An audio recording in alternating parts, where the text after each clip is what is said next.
નમસ્કાર, આપ જોઈ રહ્યા છો કે ન્યૂઝ। હું રાધા આપનું સ્વાગત કરું છું। તો જોઈએ આજના મુખ્ય સમાચારો વિસ્તારથી જોતા પહેલા એક નજર હેડલાઇન્સ પર।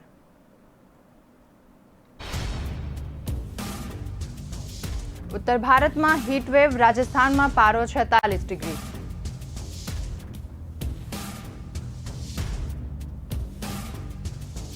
રાંધણ ગેસના ભાવમાં 6 મહિનામાં 5મો વધારો।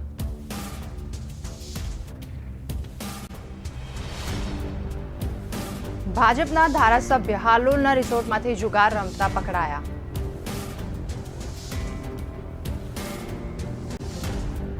પાંચ રાજ્યોમાં ચૂંટણીને પગલે મોદી કેબિનેટમાં નવા ચહેરાને તક મળી શકે।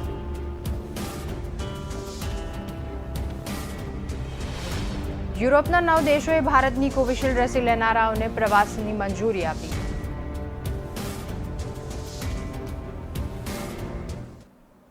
તો હવે જોઈએ સમાચારો વિસ્તારથી। ઉત્તર ભારતમાં ભારે તાપ અને ગરમી પડતા લોકો પરેશાન થઈ ગયા હતા। સામાન્ય રીતે જુલાઈ પહેલાના સપ્તાહમાં દેશભરમાં વરસાદ ગરજતો હોય છે, તેના બદલે આકાશમાંથી આગ ઝરતો તાપ વરસતા આખું ઉત્તર ભારત પરેશાન થઈ ગયું છે। હવામાન વિભાગના કહેવા પ્રમાણે હજુ એકાદ સપ્તાહ સુધી ગરમીમાંથી રાહત મળવાની શક્યતા ઓછી છે। ભારતીય હવામાન વિભાગના કહેવા પ્રમાણે જુલાઈ પહેલાના સપ્તાહમાં આખા ઉત્તર ભારતમાં હીટવેવની સ્થિતિ જોવા મળશે। પંજાબ, હરિયાણા, રાજસ્થાન, ઉત્તર પ્રદેશ, મધ્યપ્રદેશ, છત્તીસગઢ અને દિલ્હી સહિતના રાજ્યોમાં તાપમાનનો પારો ઊંચો ગયો હતો। એપ્રિલ-મે માસમાં જેવી ગરમી પડતી હોય છે તેવી ગરમી જુલાઈ માસમાં અનુભવાઈ હતી। હવામાન વિભાગના અધિકારીઓએ કહ્યું હતું કે પાકિસ્તાનના રણપ્રદેશમાંથી આવતો સૂકો વાયરો આખા ઉત્તર ભારતને ઘરમોડી રહ્યો છે, તેના કારણે વાતાવરણમાં હીટવેવનો અનુભવ થઈ રહ્યો છે। વળી તાપમાનનો પારો લગભગ 7 રાજ્યોમાં સરેરાશ 40 ડિગ્રી કરતાં પણ વધારે નોંધતા લોકો પરેશાન થઈ ગયું છે, જેના આધારે ઉનાળો ત્રાટક્યો હોય તેવો માહોલ છેલ્લા દિવસોમાં થઈ ગયો હતો।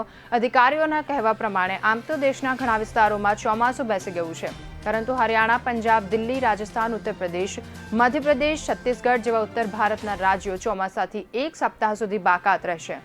જુલાઈના પ્રથમ સપ્તાહમાં રાજ્યોમાં વરસાદની શક્યતા નહીવત છે, એટલે ગરમીમાંથી પણ રાહત મળવાની શક્યતા નથી। લૂ અને ગરમીમાંથી બેહાલ થયેલા ઉત્તર ભારતમાં વીજળીની ડિમાન્ડ વધી ગઈ હતી। દિલ્હી 43 ડિગ્રી તાપમાન શેકાયું હતું, તેના કારણે પાટનગર દિલ્હીમાં વીજળીના સર્વોચ્ચ ડિમાન્ડ ગુરુવારે 7026 મેગાવોટ સુધી પહોંચી હતી। બુધવારે 6921 મેગાવોટ અને મંગળવારે 6592 મેગાવોટની વીજળીની ડિમાન્ડ થઈ હતી। આ 2020 અને 2021 એમ 2 વર્ષમાં અત્યાર સુધીની સૌથી વધુ ડિમાન્ડ નોંધાઈ હતી। છેલ્લી 2 જુલાઈ 2019ના દિવસે દિલ્હીમાં વીજળી ડિમાન્ડ 7409 મેગાવોટ હતી। પાટનગર વીજળીના ખર્ચ પરથી અંદાજ લગાવી શકાય છે કે ઉનાળામાં જે રીતે એસી અને પંખાની જરૂરિયાત વધારે પડે છે, એટલી કે તેનાથી પણ વધારે જરૂરિયાત અત્યારે પડી રહી છે।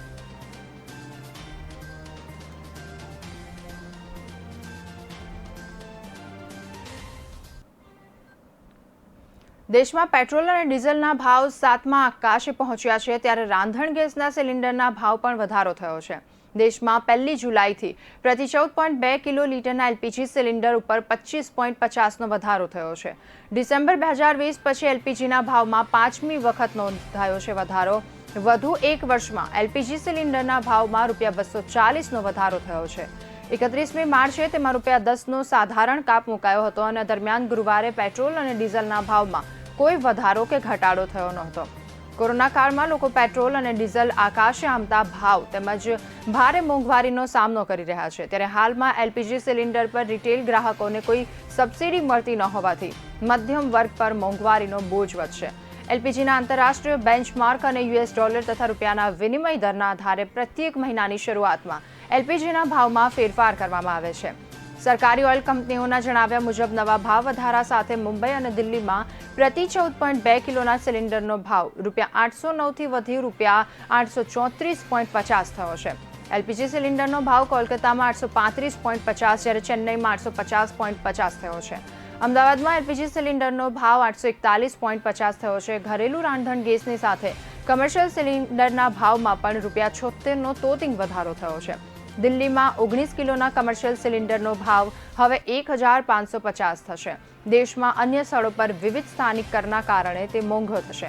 ડિસેમ્બર 2020 પછી રાંધણ ગેસના ભાવમાં પ્રતિ સિલિન્ડર 175નો વધારો થયો, જો કે માર્ચમાં ₹10નો કાપ મુકાયો હતો.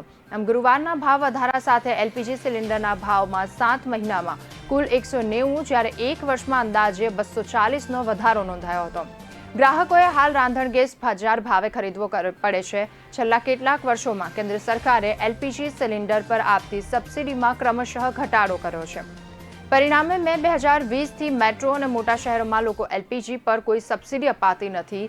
સરકારી ઓઇલ કે કંપનીના અધિકારીએ જણાવ્યું હતું કે દેશમાં અંતરિયાળ અને દૂરના વિસ્તારોમાં ઊંચા ફ્રેટ ચાર્જિસને સરભર કરવા માટે કેન્દ્ર દ્વારા ગ્રાહકોને સામાન્ય સબસિડી ચૂકવવામાં આવે છે.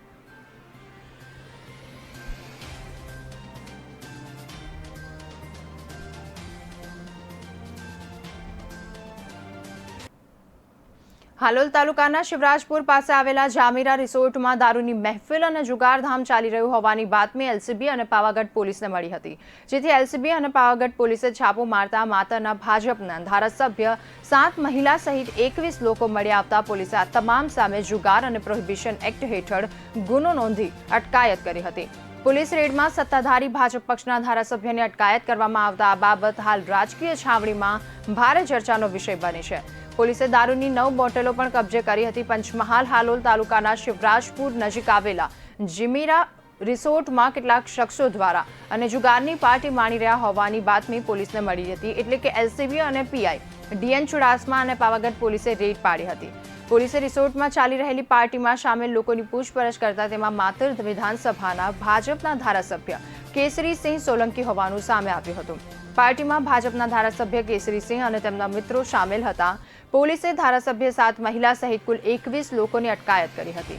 જિલ્લામાં એસપી પાટીલે જણાવ્યું હતું કે ઝડપાયેલા ધારાસભ્ય કેસરીસિંહ સોલંકીએ માતરના ધારાસભ્ય છે. 2 ટર્મથી ભાજપના ઉમેદવાર તરીકે ચૂંટાયેલા છે. ઉલ્લેખનીય છે કે કોઈપણ ગુનામાં 2 કે તેનાથી વધુ વર્ષની સજા ધારાસભ્યોને થાય તો તેમને ધારાસભ્ય પદ ગુમાવવું પડે છે. આ ઘટનામાં કેસરીસિંહ સામે હજુ ગુનો નોંધાયો જ હોવાથી તેમનું ધારાસભ્ય પદ જશે નહીં. 1 વર્ષ અગાઉ ધારાસભ્યની ચૂંટણીમાં તેઓ જે ધારાસભ્યોનું સ્વાસ્થ્ય સારું ન હતું તેમને પણ ખાસ વ્યવસ્થા માટે મતદાન મથકે લવાયા હતા.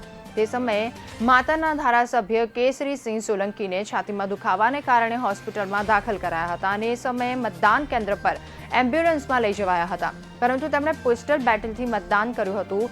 પોલીસે તપાસમાં ખુલવા પામ્યું હતું કે રિસોર્ટમાં ચાલતું વ્યવસ્થિત જુગારધામ અમદાવાદનો ઇસમ ચલાવતો હતો. જુગારમાં રોકડ રૂપિયાના વ્યવહાર સામે પ્લાસ્ટિકના કોઈનનો ઉપયોગ કરાતો હતો અને ઝડપાયેલી મહિલાઓ જોકી તરીકે કામ કરતી હતી, જે જુગાર રમતા લોકોને તાસના પત્તા વહેંચવા સહિત કોઈનની વેચણી કરતી હોય એ તપાસમાં બહાર આવ્યું છે.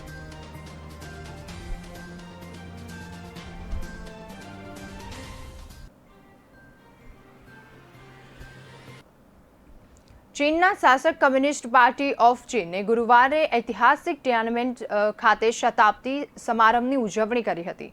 આ સમયે ચીનના પ્રમુખ અને સીપીસીના વડા જિનપિંગે દુનિયાને ચેતવણી આપતા લડાયક સૂરમાં કહ્યું કે અમને દબાવનારા, ધમકાવનારા અથવા તો પરાધીન કરવા ઈચ્છતા દેશને ચીન સાફ કરી નાખશે. જિનપિંગે ચીનની સરહદોના રક્ષણ માટે સૈન્ય શક્તિ વધારવા પર ભાર મૂક્યો હતો. આ સમારંભમાં જિનપિંગ પીપલ્સ રિપબ્લિક ઓફ ચીનના સ્થાપક અવતારમાં જોવા મળ્યા હતા. તેમણે કહ્યું હતું કે તાઇવાનને ચીનની મુખ્ય ભૂમિ સાથે જોડવું અમારું ઐતિહાસિક મિશન છે. તેમણે જિનપિંગે કહ્યું હતું કે ચીનને પરેશાન કરવા માટે ધમકાવવાનો સમય જતો રહ્યો છે. હવે કોઈ વિદેશી તાકાતો અમને આંખ બતાવવાનો પ્રયત્ન કરશે તો તેને ચીનના 1.4 અબજ લોકોનો સામનો કરવો પડશે. 100 વર્ષ પહેલા આ ટિયાનમેન સ્ક્વેર ખાતે જ તેમણે કમ્યુનિસ્ટ પાર્ટી ઓફ ચીનની સ્થાપના કરી હતી. માઓ સૂટમાં સજ્જની જિનપિંગે ગુરુવારે દેશની સલામતી માટે મજબૂત સૈન્ય બનાવવાનું આહવાન કર્યું હતું અને ચેતવણી આપી હતી કે ચીની લોકો ક્યારેય કોઈ પણ વિદેશી તાકાતોને ધમકાવવા, પરાધીન કરવા નહીં દે. ઐતિહાસિક ટિયાનમેન સ્ક્વેર ખાતે સીપીસી શતાબ્દી સમારંભને સંબોધન કરતા 68 વર્ષીય જિનપિંગે 1 કલાક કરતાં વધુ સમયના સંબોધનમાં તાઇવાનને ચીનની મુખ્ય ભૂમિ સાથે જોડવાના શાસક પક્ષનું ઐતિહાસિક મિશન ગણાવ્યું છે.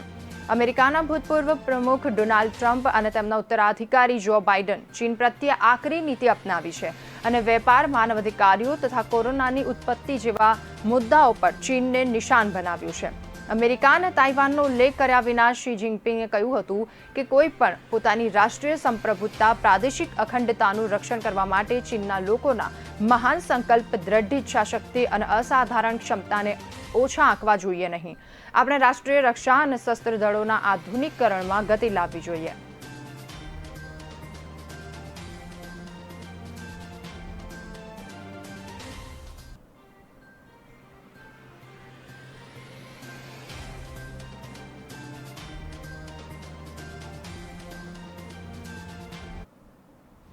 કોરોનાનો ડેલ્ટા વેરિયન્ટ આગામી દિવસોમાં સૌથી વધુ ખતરનાક સાબિત થાય તેવી શક્યતા છે. આ વેરિયન્ટથી બચવા માટે તાત્કાલિક પગલાં ભરવા પર વર્લ્ડ હેલ્થ ઓર્ગેનાઇઝેશને ભાર મૂક્યો હતો. દુનિયાના 100 જેટલા દેશોમાં ડેલ્ટા વેરિયન્ટ ફેલાઈ ચૂક્યો હોવાનું પણ વર્લ્ડ હેલ્થ ઓર્ગેનાઇઝેશને કહ્યું હતું. વર્લ્ડ હેલ્થ ઓર્ગેનાઇઝેશનના એક અહેવાલમાં કોરોનાના ડેલ્ટા વેરિયન્ટના ફેલાવા બાબતે ચિંતા વ્યક્ત કરવામાં આવી હતી. વર્લ્ડ હેલ્થ ઓર્ગેનાઇઝેશને ચેતવણી આપી હતી કે આ વેરિયન્ટ સૌથી ખતરનાક સાબિત થઈ શકે તેમ હોવાથી તાત્કાલિક તેના પર કાબૂ મેળવવાના પ્રયાસ કરવા જરૂરી છે. વિશ્વ સ્વાસ્થ્ય સંગઠનના કહેવા પ્રમાણે ડેલ્ટા વેરિયન્ટના અગાઉના બધા જ વેરિયન્ટ કરતાં સૌથી વધુ શક્તિશાળી છે અને વધારે ઝડપથી ફેલાતો હોવાથી તે દુનિયામાં ત્રીજી લહેર સર્જી શકે છે. અહેવાલમાં દાવો થયો હતો કે ડેલ્ટા વેરિયન્ટ દુનિયાના 100 જેટલા દેશોમાં તો ગણતરીના દિવસોમાં જ ફેલાઈ ચૂક્યો છે. આંકડો વધુ મોટો હોવાની શક્યતા છે કારણ કે દેશમાં વેરિયન્ટને પારખવા માટે સંશોધનો ખાસ ન થતા હોવાથી ડેલ્ટાની હાજરી હોવા છતાં તેની ઓળખ ન હોવાથી પણ પૂરી શક્યતા છે. તેમણે ચેતવણી આપતા કહ્યું હતું કે અત્યાર સુધી કોરોનાને અટકાવવાના જે પ્રયાસો કર્યા છે તે તમામ પ્રયાસો વધુ મજબૂતાઈથી કરવામાં નહીં આવે તો વેરિયન્ટ દુનિયામાં ફરીથી હાહાકાર મચાવી દેશે. સોશિયલ ડિસ્ટન્સિંગ, સેનિટાઇઝરનો ઉપયોગ કરવો, વારંવાર હાથ ધોવા વગેરે જેવા ઉપયોગ કરવાથી ડેલ્ટાને દૂર રાખી શકાશે. વર્લ્ડ હેલ્થ ઓર્ગેનાઇઝેશને વેક્સિનેશન પર પણ ખાસ ભાર મૂક્યો હતો.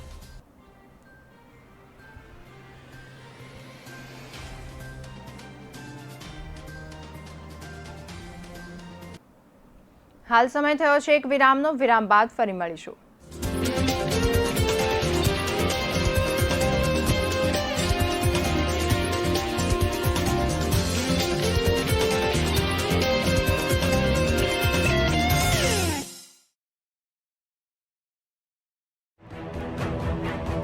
निष्पक्ष,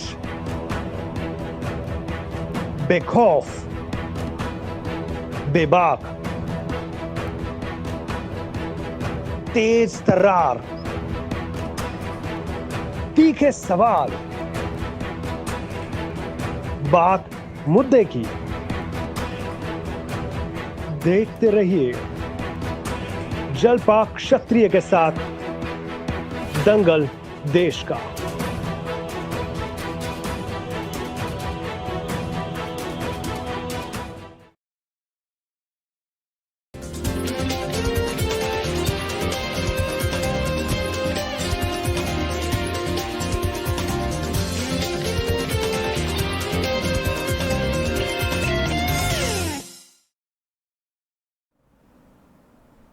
વિરામ બાદ આપનું સ્વાગત છે. તો જોઈએ આગળના મુખ્ય સમાચાર.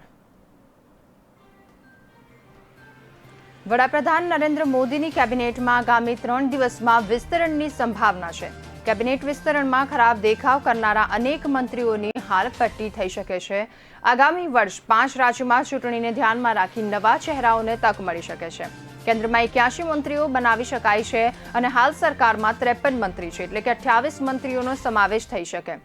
અડધો ડઝન કેબિનેટ મંત્રીઓ પાસે એક કરતાં વધારે મંત્રાલયની જવાબદારી છે. તેમની જવાબદારીઓ ઘટાડવા વડાપ્રધાન વિચારી રહ્યા છે.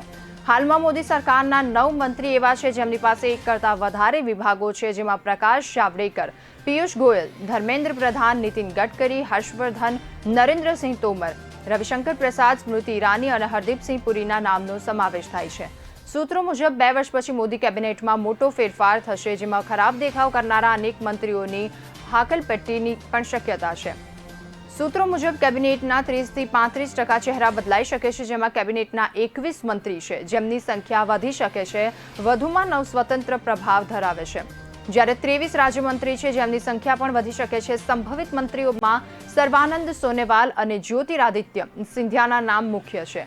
ઉત્તર પ્રદેશમાં ચૂંટણી હોવાથી ત્યાંના પંચી મિત્ર બનાવવામાં આવે તેવી શક્યતા છે, જેમાં વરુણ ગાંધી, રામશંકર કથિરિયા, રીટા બહુગુણા જોશી, અનિલ જૈન અને ઝફર ઇસ્લામના નામ ચર્ચાઈ રહ્યા છે. મોદી કેબિનેટમાં ફેરફારની તૈયારી હેઠળ ભાજપના નેતાઓમાં ઉત્તરાખંડમાંથી અજય ભટ્ટ અથવા અનિલ બલુની, કર્ણાટકમાંથી પ્રતાપ સિન્હા, પશ્ચિમ બંગાળમાંથી જગન્નાથ સરકાર, શાંતનુ ઠાકુર અથવા તો નિશિત પ્રામાણિક, હરિયાણામાંથી બ્રિજેન્દ્રસિંહ, રાજસ્થાનમાંથી રાહુલ કાસવાન, ઓડિશામાંથી અશ્વિની વૈષ્ણવ, મહારાષ્ટ્રમાંથી પૂનમ મહાજન અથવા તો પ્રીતમ પાંડે અથવા હિના ગાવિતના નામ પણ ચર્ચાઈ રહ્યા છે. સંભવિત મંત્રીઓની યાદીમાં દિલ્હીથી પરવેશ વર્મા અથવા મીનાક્ષી લેખીનો પણ સમાવેશ થઈ શકે છે.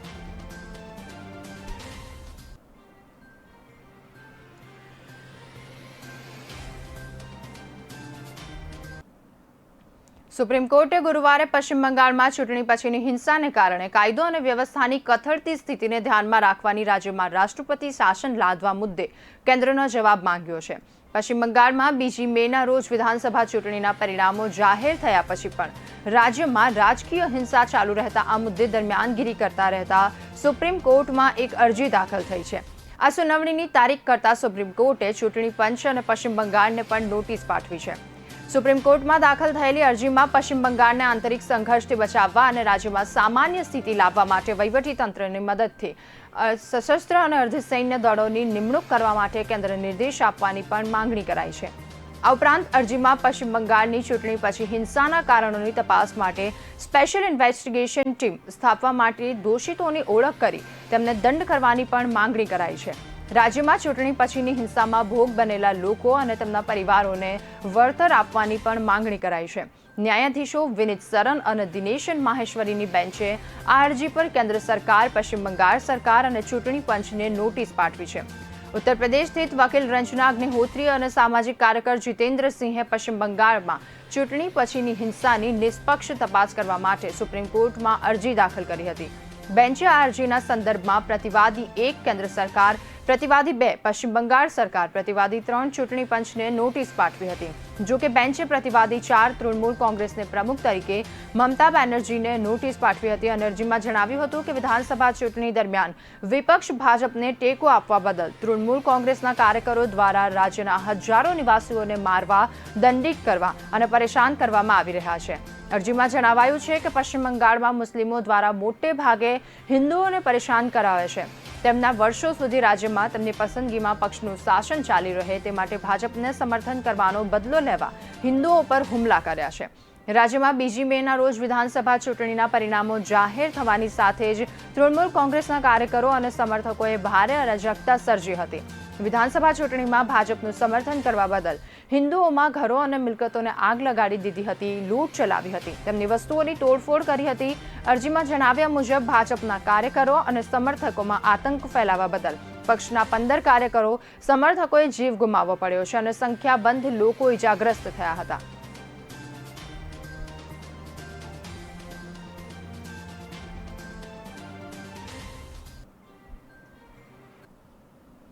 કોવિશિલ્ડ અને કોવેક્સિન રસી લેનારા ભારતીયોને યુરોપમાં પ્રવેશ કરવા માટે દેવામાં આવે તેવી ભારત સરકારની વિનંતીના પગલે યુરોપના 9 દેશોએ કોવિશિલ્ડ રસી લેનારાઓને તેમના દેશમાં પ્રવાસ કરવાની પરવાનગી આપી છે. Australia, Germany, Slovenia, Greece, Iceland, Ireland અને સ્પેનને કોવિશિલ્ડ રસી લેનારા અને તેમના દેશમાં પ્રવાસ કરવાની છૂટ આપી છે. સ્વિટ્ઝરલેન્ડ પણ કોવિશિલ્ડ રસીને માન્યતા આપી છે. ભારત સરકારે મંજૂરી આપેલી તમામ રસીના લેનારાઓને પ્રવાસ કરવાની માન્યતા મળી છે. યુરોપિયન યુનિયનના ડિજિટલ કોવિડ સર્ટિફિકેટ અથવા તો ગ્રીન પાસ ધરાવનારાઓ હવે કોવિડ મહામારી દરમિયાન યુરોપમાં મુક્ત રીતે અવરજવર કરી શકશે. આ કાર્યક્રમ હેઠળ જે વ્યક્તિએ યુરોપિયન મેડિસિન એજન્સીને મંજૂર કરેલી કોરોના રસી લીધી હશે તેના પ્રવાસ પર કોઈ નિયંત્રણો લાગુ નહીં પડે. ભારતીય બનાવટની કોવેક્સિન રસીના 20 મિલિયન ડોઝ મેળવવા ભ્રષ્ટાચાર થયાનો આક્ષેપ સામે આવતા ચૂંટણી લડી જીતવાના માટે મુશ્કેલ બન્યો છે. આ દરમિયાન ઓસ્ટ્રેલિયામાં કોરોના વધારે ચેપી વેરિયન્ટ પ્રસરી રહ્યા હોવાથી લોકડાઉન લદાઈ રહ્યું છે તેમજ સરકારની નિષ્ફળતાઓ પણ ખુલ્લી પડી રહી છે. આ દરમિયાન વિશ્વ આરોગ્ય સંસ્થાના વડા ડોક્ટર ટેડ્રોસને મહામારીને કાબૂમાં લેવા અને ગ્લોબલ ઇકોનોમીને પાટે ચડાવવાનો શ્રેષ્ઠ માર્ગ રસીકરણ છે તેમ જણાવી સપ્ટેમ્બરના અંત સુધીમાં દરેક દેશની ટકા વસ્તીનું રસીકરણ કરવાની હાકલ કરી છે.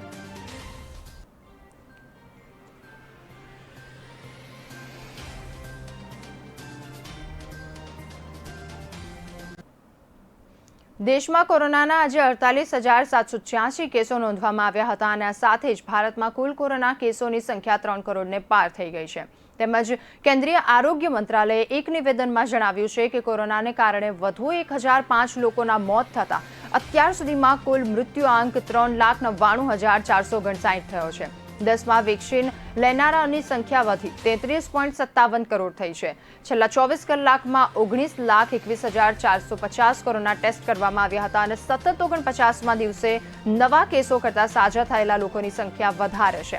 છેલ્લા 24 કલાકમાં કોરોનાને કારણે વધુ 1005ના મોત થયા છે, જે પૈકી ઉત્તરાખંડમાં 221, કેરળમાં 142, મહારાષ્ટ્રમાં 141, તમિલનાડુમાં 113, કર્ણાટકમાં 111 લોકોના મોત થયા। અત્યાર સુધીમાં કુલ દેશમાં 3,99,459 લોકોના મોત થયા છે, જે પૈકી મહારાષ્ટ્રમાં 1,21,945 લોકોના મોત થયા છે।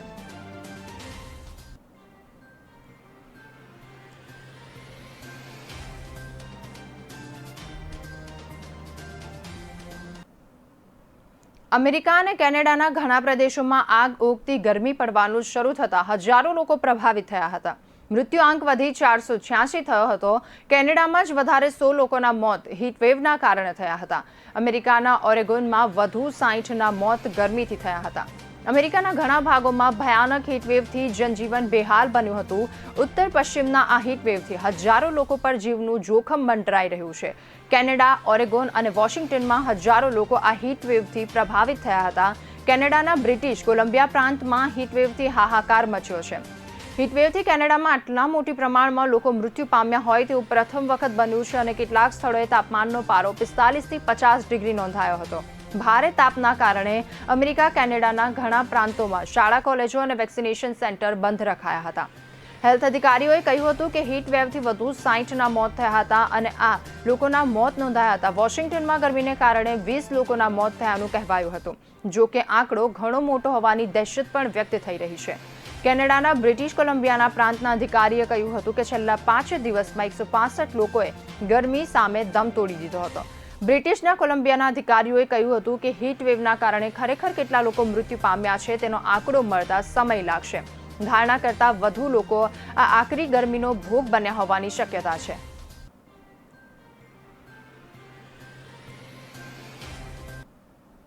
હાલ સમય થયો છે એક વિરામનો। વિરામ બાદ ફરી મળીશું।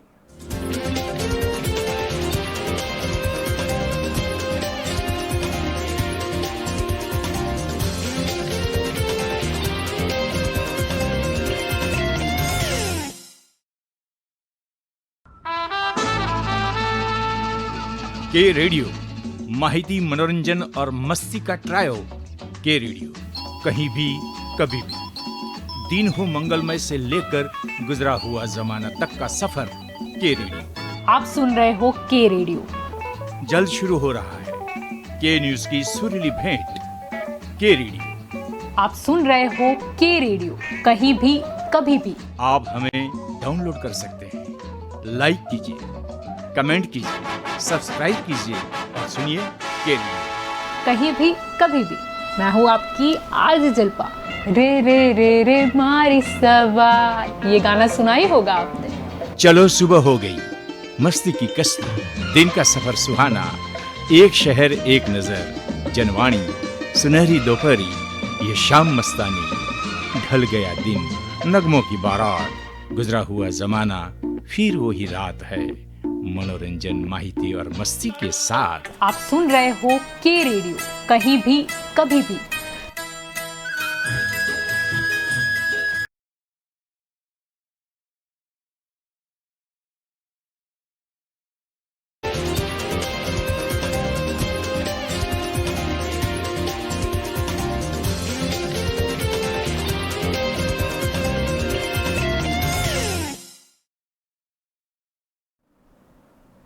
વિરામ બાદ આપનું સ્વાગત છે। તો જોઈએ આગળના મુખ્ય સમાચાર।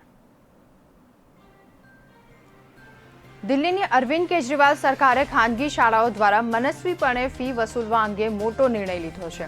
ગુરુવારે સરકારે આદેશ આપ્યો કે પાટનગરની તમામ ખાનગી શાળાઓએ તેમની ફી 15% ઘટાડવી પડશે। આ હુકમ ગયા પછી શૈક્ષણિક સત્ર એટલે કે 2020-21 માટે લાગુ થશે.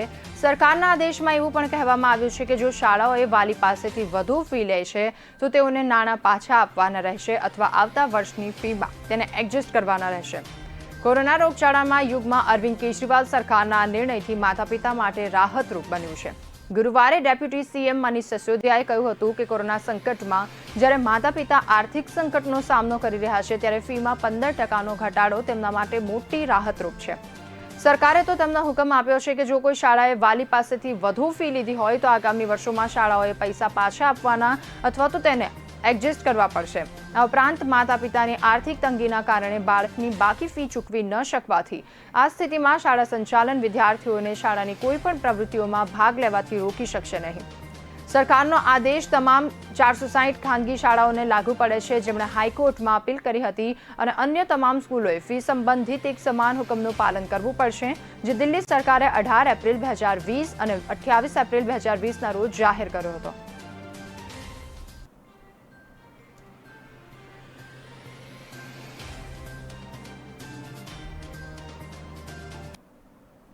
પંજાબ નેશનલ બેંક કૌભાંડ કેસમાં નીરવ મોદીની બહેન અને સરકારી સાક્ષી પૂર્વીએ તેના બ્રિટનના બેંક ખાતામાં પડેલા ₹17.25 કરોડ ભારત સરકારને મોકલ્યા. આ માહિતી તેમણે આપી છે. એન્ફોર્સમેન્ટ ડિરેક્ટરે આ ગુરુવારે કહ્યું હતું કે ભાગેડુ ઉદ્યોગપતિ નીરવ મોદીની બહેને બ્રિટનના એક બેંક ખાતામાંથી ભારત સરકારને ₹17.25 કરોડ મોકલ્યા છે. પંજાબ નેશનલ બેંકથી લોન છેતરપિંડીના કેસમાં મદદના બદલામાં કાયદાકીય કાર્યવાહી કરવામાંથી મુક્તિ આપવામાં આવી હતી. ઈડીએ એક નિવેદનમાં જણાવ્યું હતું કે 24 જૂને પૂર્વી મોદીએ એન્ફોર્સમેન્ટ ડિરેક્ટરોને જાણ કરી હતી કે તેમણે લંડન બ્રિટનમાં તેમના નામે બેંક ખાતા અંગેની જાણ કરી છે, જે તેમના ભાઈ નીરવ મોદીના કહેવા પ્રમાણે ખોલવામાં આવ્યું હતું અને પૈસા તેમના નથી. નિવેદનમાં કહેવામાં આવ્યું હતું કે પૂર્વી મોદીને સંપૂર્ણ અને સાચી જાહેરાતની શરતોને આધારે માફી આપવામાં આવી હોવાથી તેમને બ્રિટનના બેંક ખાતામાંથી રોકડ રકમ ભારત સરકાર એન્ફોર્સમેન્ટ ડિરેક્ટરોના બેંક ખાતામાં જમા કરાવી છે. નિવેદન અનુસાર પૂર્વી મોદીના આ સહયોગથી એન્ફોર્સમેન્ટ ડિરેક્ટરોએ રૂપિયા પાછા મેળવી શક્યા છે અને નીરવ મોદીની હાલમાં બ્રિટનની જેલમાં છે. ભારત પ્રત્યાર્પણ માટેની તેમની અરજી નામંજૂર કરવામાં આવી છે. નીરવ મોદીએ મુંબઈની પંજાબ નેશનલ બેંકમાંથી જે $2 કરોડ છેતરપિંડીના કેસમાં વોન્ટેડ છે.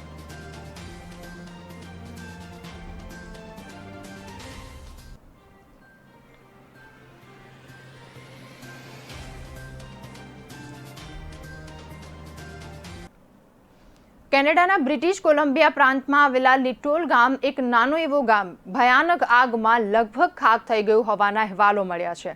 સમગ્ર ગામને ભરડામાં લેનાર આ આગમાં અહીંના મોટા ભાગોના ઘરો નષ્ટ થયા છે. લિટોન ગામ તેની આસપાસ રહેતા લગભગ 1000 જેટલા લોકો અફરાતફરીમાં પોતાના ઘર છોડી અન્યત્ર જતા રહ્યા છે. આગના કારણે ધુમાડાના ગોટે ગોટા નીકળતા જોવા મળ્યા હતા, પરંતુ આગની ગંભીરતાનો ખ્યાલ ગુરુવારે આવ્યો. દૂર દૂર સુધી આગની જ્વાળાઓ જોવા મળી હતી. આવી ભયાનક આગ લાગવાનું કારણ ટ્રેનના કારણે થયેલા સ્પાર્કને માનવામાં આવે છે. જોકે હજુ તપાસમાં સ્પષ્ટ જાણવા મળ્યું નથી. ઇન્વેસ્ટિગેશન ચાલુ છે. ભયના આગના કારણે સર્જાયેલી કટોકટી સ્થિતિમાં લોકોને રીતસર જીવ બચાવી અને સલામત સ્થળે નાસી ગયા હોવાનું તેમના પરિચિતો સંબંધીઓ તેમની શોધખોળ કરી રહ્યા છે. સરકારી તંત્ર દ્વારા ગામના રહેવાસીઓની ભાળ મેળવવા માટે સતત સંપર્ક કરી રહ્યા છે. પ્રાંતમાં અધિકારીઓના જણાવ્યા પ્રમાણે લિટોન ગામમાં ખતરનાક આગ લાગ્યા પછી મોટા ભાગના ઘર અને અન્ય ઇમારતો નષ્ટ થઈ છે. અહીં લગભગ દરેકે પોતાના તમામ ઘર ગુમાવી દીધું છે. સંસદના એક સ્થાનિક સભ્યએ કહ્યું હતું કે ગામમાં લગભગ 90% જેટલો ભાગ આગમાં ખાક થઈ ગયો છે. લિટોન ગામના રહેવાસી આગથી બચવા માટે સલામત સ્થળે જતા રહ્યા છે. તેમાં પરિવારજનોને તેમની ભાળ મેળવવા માટે સોશિયલ મીડિયા પર સતત પોસ્ટ મૂકી રહ્યા છે કે જેથી તેમને કોઈની માહિતી મળી શકે. લોકો સતત આ ગામમાં પોતાના પરિવારજનોની તથા અન્ય મિત્રો તો ઘણાને પાણીમાં રહેતા પાળીતા પ્રાણીઓની ચિંતા સતાવી છે.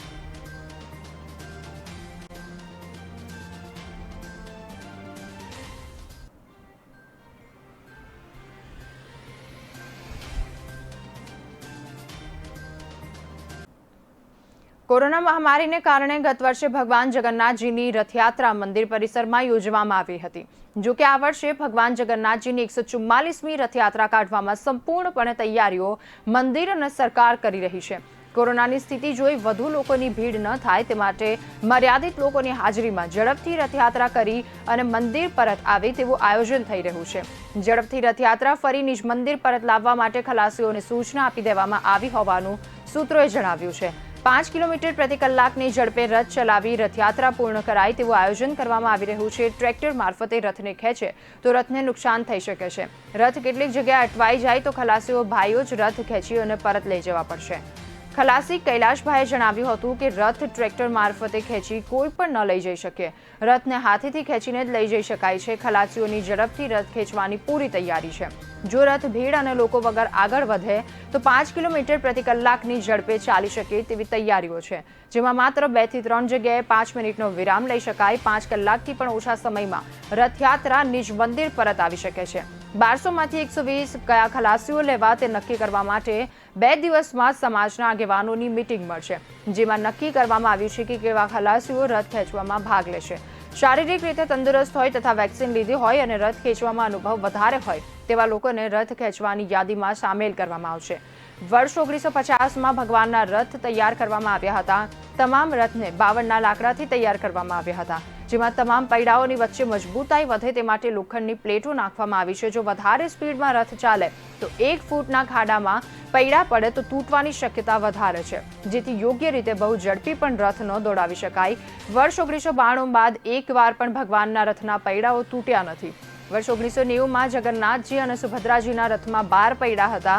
બલભદ્રજીના રથમાં 16 પૈડાઓ હતા. બાદમાં તમામ રથમાં 4 પૈડાઓ નાખવામાં આવ્યા છે.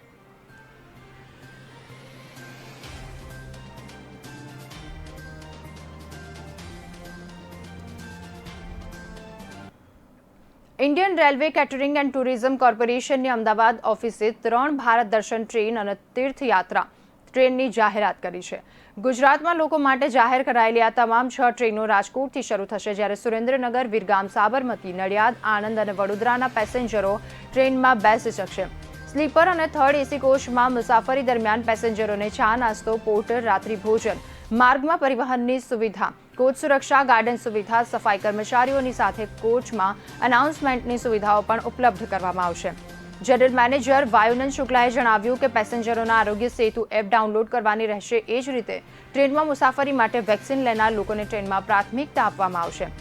આ દ્વારા કોરોના કાળમાં બંધ કરાયેલા એર ટૂર પેકેજ પણ શરૂ કરવાની સાથે બુકિંગમાં શરૂઆત કરવાની જાહેરાત કરી છે. ઓગસ્ટ 2021થી 2022 દરમિયાન અમદાવાદમાં વિવિધ ટૂર પેકેજનું બુકિંગ શરૂ કરવામાં આવશે, જેમાં હવાઈ મુસાફરીની સાથે રાત્રિ રોકાણ માટે 3 સ્ટાર હોટેલ તેમજ પર્યટન સ્થળોએ જવા માટે એસી નોન એસી ટ્રાન્સપોર્ટની વ્યવસ્થા પણ સામેલ છે.